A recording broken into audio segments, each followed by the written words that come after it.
Olá, seja muito bem-vindo, seja muito bem-vinda a mais um vídeo aqui do nosso canal. Nesse canal da JIT Educação a gente fala muito sobre concursos, né? Sobretudo matemática, informática, raciocínio lógico e também alguns outros tópicos sobre inteligência artificial e tecnologia de forma geral. Então já te convido a se inscrever porque eu tenho certeza que aqui vai ter muita coisa útil para você. Se você ainda não me conhece, eu sou o professor Igor Albert e aqui neste vídeo a gente vai resolver algumas questões da banca. O nome é grande, eu tenho até que ler. Instituto Vicente Nelson, tá? Que às vezes é resumida como IVIM, nos sites de questões, né? E com foco na Prefeitura de Cajazeiras do Piauí, o concurso que vai ter agora em 2025, mais precisamente amanhã. Então, nós vamos resolver aqui neste vídeo algumas questões de informática para a gente chegar mais preparado para a prova. Igor, não vou tentar essa prova, mas a banca é a mesma. Tenho certeza de que esse conteúdo também é útil para você. E além disso, não esquece de deixar um like, de deixar um comentário, tudo isso nos ajuda e estimula para que a gente continue fazendo o nosso trabalho aqui, beleza? Então vamos lá. Primeira questão. Assinale a opção que contém uma extensão de arquivos criados e salvos usando o software de processamento de texto OpenOffice e LibreOffice, compatível também com arquivos do Word. Bem, e aí, galera, quando a gente fala de ferramentas, é interessantíssimo que você conheça as extensões de arquivos que essas ferramentas trabalham prioritariamente. Então, por exemplo, quando a gente fala de Word, né? Deixa eu só achar meu mouse aqui. Quando a gente fala de Word, os principais formatos que ele tem é o mais atual, o DocX, e também temos o .doc, tá? Lembrando que essas extensões aqui indicam para o sistema operacional o que é aquele arquivo, e aí dão algumas instruções de como ele deve tratá-lo, de como ele deve abri-lo. Porque lembre-se que todo arquivo, todo programa no computador é armazenado como binários, como números zeros e uns. Então, o que muda é a forma de interpretar cada um desses dados, porque o dado é armazenado da mesma forma. Mas a gente nessa questão não está falando de Word, a gente está falando do LibreOffice, do OpenOffice. E aí, nesses programas que são, que tem o Writer, né? Ah, o Writer é o editor de texto dessas suítes, OpenOffice e LibreOffice. E aí o Writer, ele é o editor de texto, então a gente pode compará-lo ao Word, beleza?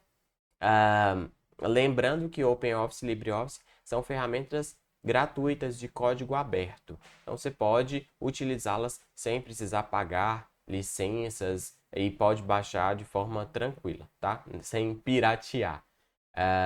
Enquanto o Word já é uma ferramenta paga, você tem que adquirir uma licença, enfim, beleza? E qual que é o formato de arquivos que essa ferramenta Writer produz? É o ODT, que significa Open Document Text.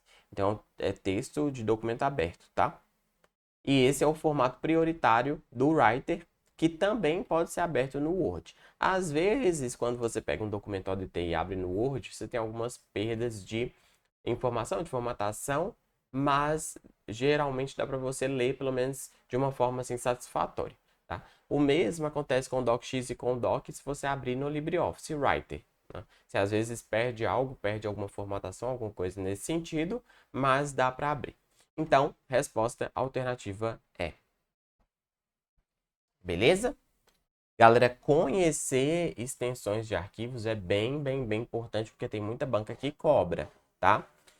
E aí, só aproveitando também, falando do Excel, né? O Excel, qual que é o formato padrão do Excel? Qual que é o tipo de arquivo que o Excel salva?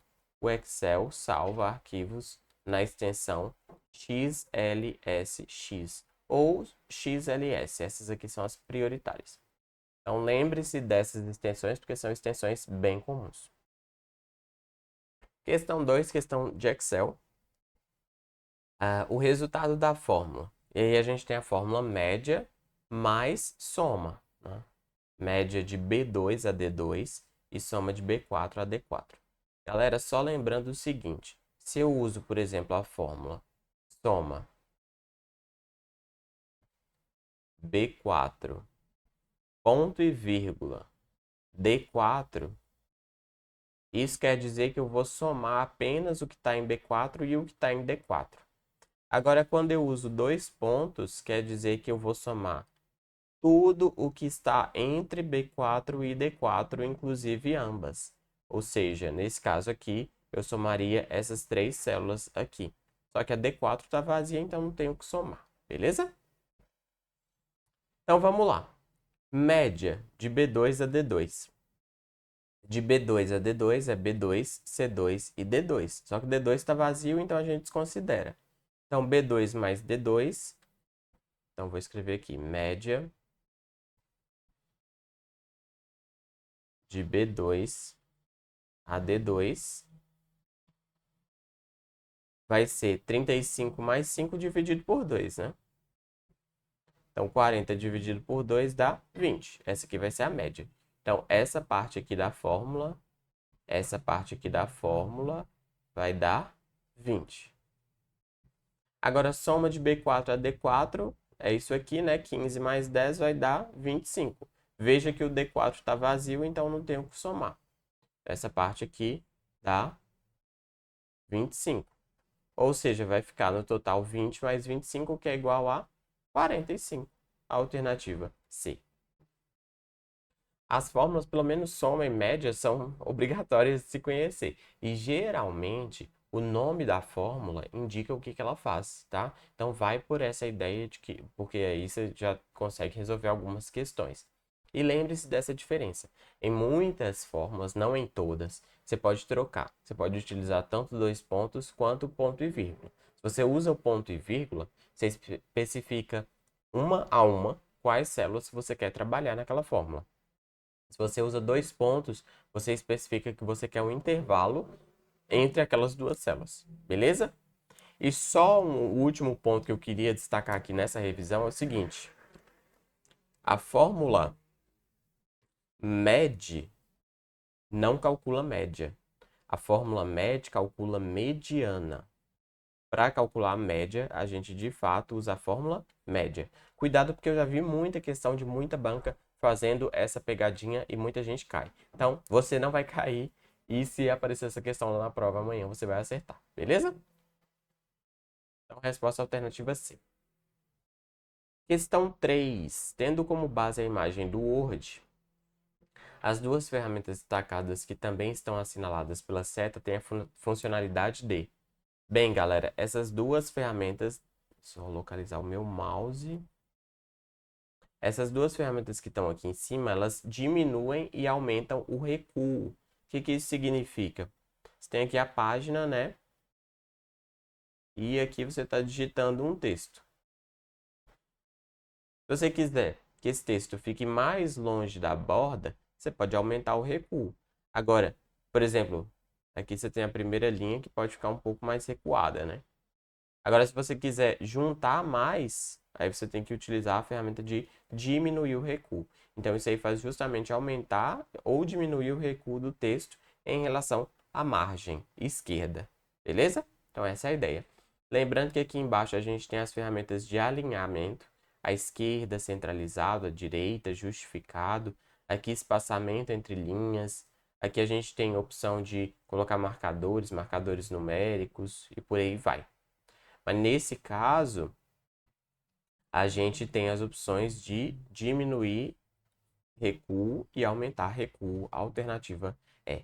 Muitas vezes eu gosto de falar o seguinte: se você se acostuma e utiliza no seu dia a dia essas ferramentas que vão cair na sua prova, você já tem alguma vantagem sobre as pessoas que não usam, tá? Porque aí você já tem alguma familiaridade com pelo menos alguns dos recursos da ferramenta. Então, o Word, o LibreOffice, é interessante que você, se tiver oportunidade, se tiver condições, utilize no seu dia a dia para você ir se familiarizando aos poucos, beleza? Questão 4. Qual das imagens abaixo é o botão ferramenta que permite a inserção de um comentário em um documento do Word? Galera, eu digo sempre que ícone, a ideia do ícone, ela tá desenhada ali, sabe? A funcionalidade do ícone tá desenhada, tá representada ali. Então, se você não tiver noção nenhuma, tenta entender pela imagem que está desenhada ali e tenta inferir o que aquela imagem quer dizer, né? Se eu estou querendo inserir um comentário, Isso me dá a ideia de balão de conversa, né? Então, veja, esse primeiro ícone aqui está justamente com a ideia de adicionar e um comentário, que é justamente o balãozinho, né? Então, é justamente a alternativa A.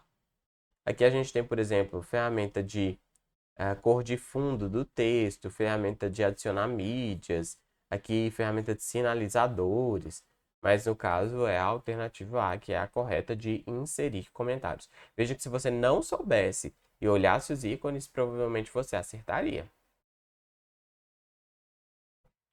Questão 5. A seguinte informação, 12ª geração, Intel Core i7, cache de 12 megabytes até 4 GHz, né? Faz referência a processador. Isso aí é uma característica de um processador. Ah, essa família de processadores da Intel, né? Intel é uma grande fabricante de processadores. O Core i5, i3, i7, i5. O i3 é o menos potente. Aqui a gente tem o i7. Aqui tem a família, porque esses processadores vão evoluindo e eles vão lançando novas versões, novas famílias, tá? Então ali é a família de 12ª geração. E aí tem Core Pentium, a outra fabricante muito forte de processadores AMD, tá? Agora, quando a gente fala de memória RAM, aí você já teria outras características. Você não teria, por exemplo, essas questões aqui de... Aliás, se bem que até tem, é um pouco difícil de dizer.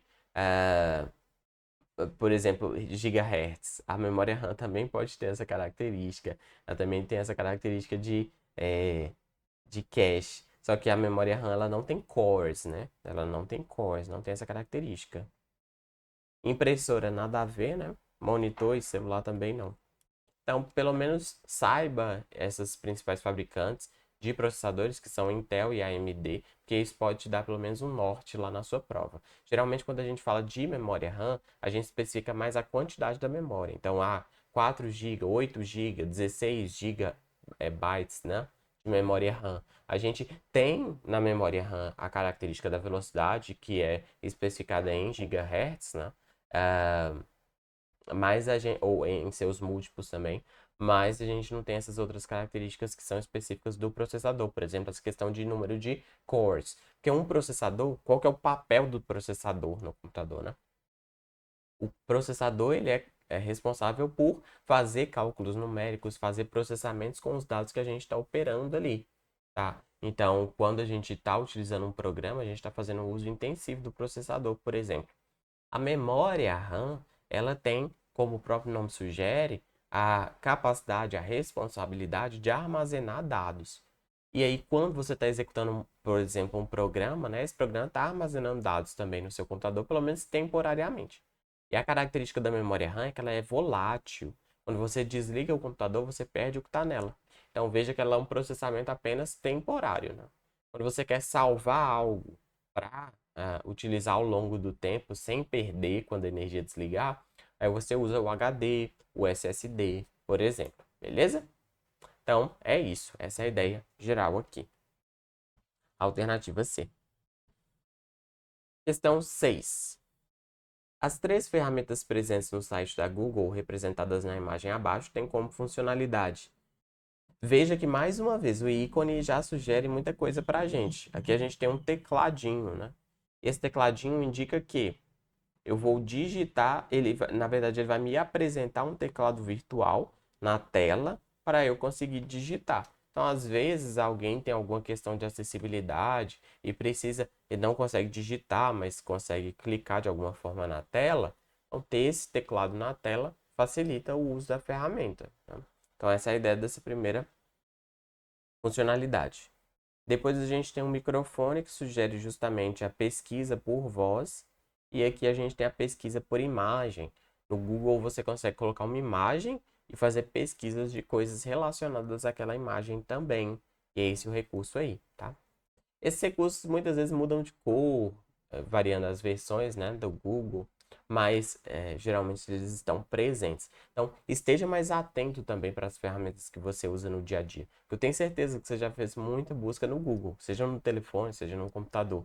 E esses recursos aparecem para você. Então, é mais estar atento mesmo a essa prática. Então, aqui a gente tem ferramenta de inserção de texto, pesquisa por voz e pesquisar por imagem, alternativa D de dado. Questão 7. Qual das opções abaixo é a empresa controladora? E antes de ir para a questão 7, só lembrar a você o seguinte, a gente também tem cursos de informática e raciocínio lógico para concursos. Eu vou deixar aqui na descrição. Então, dá uma olhada, veja se te interessa, porque eu tenho certeza que são conteúdos muito ricos e que podem te ajudar a se preparar para as provas que você vai enfrentar aí. Qual das opções abaixo é a empresa controladora de tecnologia e mídia social dos aplicativos Facebook, Messenger, Instagram e WhatsApp? Então, a empresa que tem, né, que é detentora de todas essas marcas é a Meta. Anteriormente, eles se chamavam Facebook, só que eles repaginaram, né, recentemente. Recentemente já faz um bom tempo, na verdade, alguns anos, né? E a Meta hoje tem todas essas redes sociais. É uma empresa muito voltada para esse nicho de redes sociais. Então, Facebook, WhatsApp, Instagram, são todos deles. Claro que outras fabricantes, outras potências aí, detêm outras marcas e outras redes sociais importantes, né? Você tem o Telegram, por exemplo, que é de outra fabricante, outra desenvolvedora. O YouTube, que também é uma rede social, é da Google, né? E aí a gente tem essas outras alternativas, mas muitas das redes sociais estão aí concentradas nas mãos da Meta. Questão 8. No Google é possível restringir os resultados da sua pesquisa a formatos específicos, o que torna mais fácil encontrar documentos de texto, planilhas do Excel, apresentações do PowerPoint, arquivos PDF e outras extensões. Para refinar a pesquisa por um formato específico, o usuário deve digitar qual das opções abaixo. Então, para especificar a extensão do arquivo que você quer, né, o tipo de arquivo, porque, por exemplo, se você joga alguma pesquisa no Google, ele vai te retornar muitas vezes várias páginas, depois ele te dá alguns PDFs, alguns documentos Word, e às vezes você quer só algum tipo de arquivo. Por exemplo, se eu estou procurando um livro, o meu principal interesse vão ser arquivos PDF. Eu já consigo indicar isso na minha busca. Qual que é a palavra-chave que eu uso? É o file type. E file type significa no inglês, né, justamente tipo de arquivo. Então, por exemplo, file type PDF. E aí eu pesquiso Política, que é um livro de Aristóteles, né? Provavelmente ele já vai me retornar várias alternativas desse livro em PDF. Igor, precisa de aspas duplas aqui? Não necessariamente. Só que quando eu coloco, eu especifico que esse termo tem que aparecer e tem que aparecer na ordem certa. Quando eu tenho uma palavra só, talvez não faça sentido, mas se o livro fosse, por exemplo, Meu Pé de Laranja Lima, vou resumir aqui. Quando eu coloco aspas, o que eu estou dizendo para o Google? Estou dizendo, eu quero que apareçam essas palavras nesta exata ordem. E aí ele vai conseguir indicar para mim alguns resultados mais próximos do que eu de fato quero, né? Porque se eu não coloco aspas, aí ele vai me retornar algumas opções de páginas que tem a palavra pé, algumas que tem a palavra laranja, algumas que tem a palavra lima, mas não necessariamente tudo junto. Então, esse é um operador mais cobrado nas provas, tá? O operador aspas duplas especifica justamente a ordem exata dos termos que você quer na sua busca. Então, anota isso, lembra disso, que é uma questão forte para estar aí na sua prova.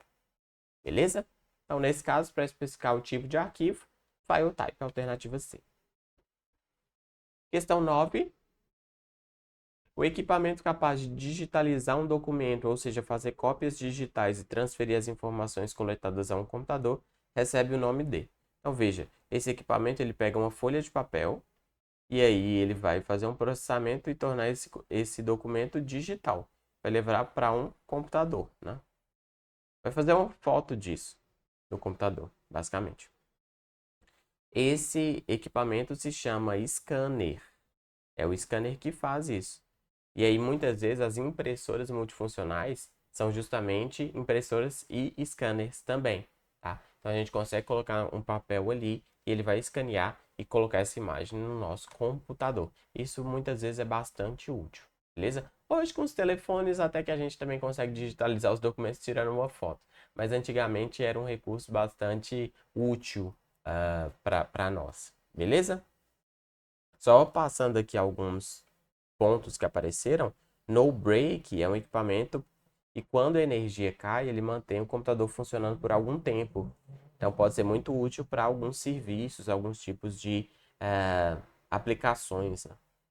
E o touchpad é o mouse do nosso notebook, aquele mousezinho que é uma plaquinha e você passa o dedo nele, né?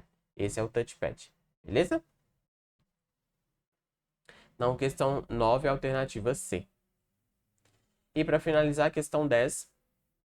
Qual das impressoras listadas abaixo usa o sistema de pó aquecido e transfere através de cilindros a imagem que será gravada no papel?